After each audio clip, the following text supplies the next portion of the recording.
Krishna. We are in chapter 10, verse 5 of Bhagavad Gita.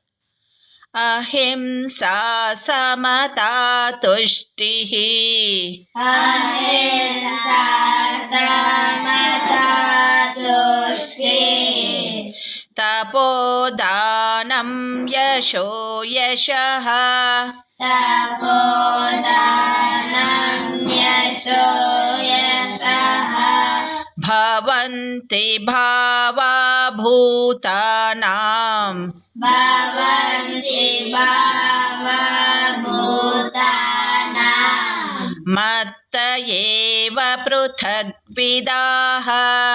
mattayeva prutadvidaha. We'll repeat.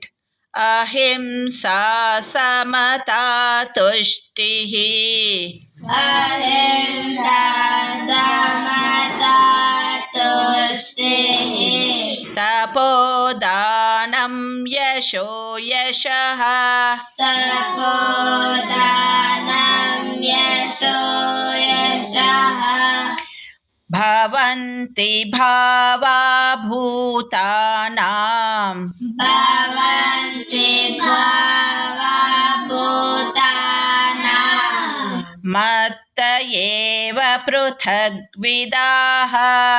mattayeva prutadvidaha.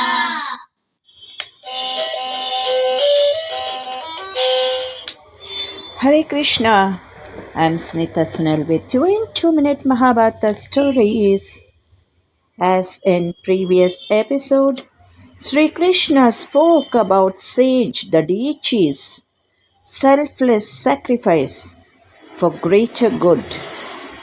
In this verse, chapter 10, verse 5 of Bhagavad Gita, Sri Krishna tells, the great sages are the Bhrigu. I am the Bruhaspati. Among the gods, I am the Ashwani Kumars. Among the celestial physicians and among the meters, I am the Gayatri. Let us see a small story to understand this. Kannappa was a tribal hunter who lived in a forest near a Shiva temple. He was a devotee of Lord Shiva and would often bring offering of meat and other forest produce to the temple.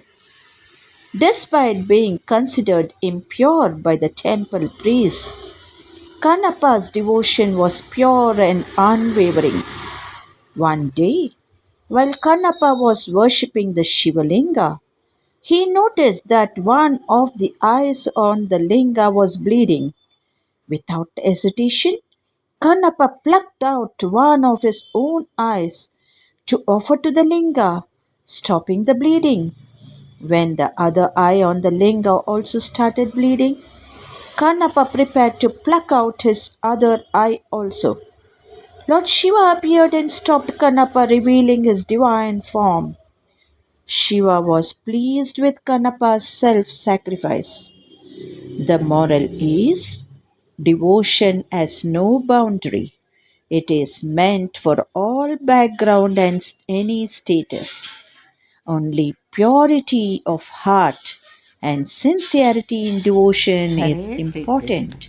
Thank you. Good day to all of you. ಅಧ್ಯಾಯ 10 ಶ್ಲೋಕ 5 ಅಹಿಂಸಾ ಸಮತಾ ತುಷ್ಟಿಃ ತಪೋದಾನಂ ಯಶೋ ಯಶಃ ಭವಂತಿ ಭಾವಾ ಭೂತಾನಾಂ ಮತ್ತ ಏವ ಪೃಥಗ್ವಿಧಾ.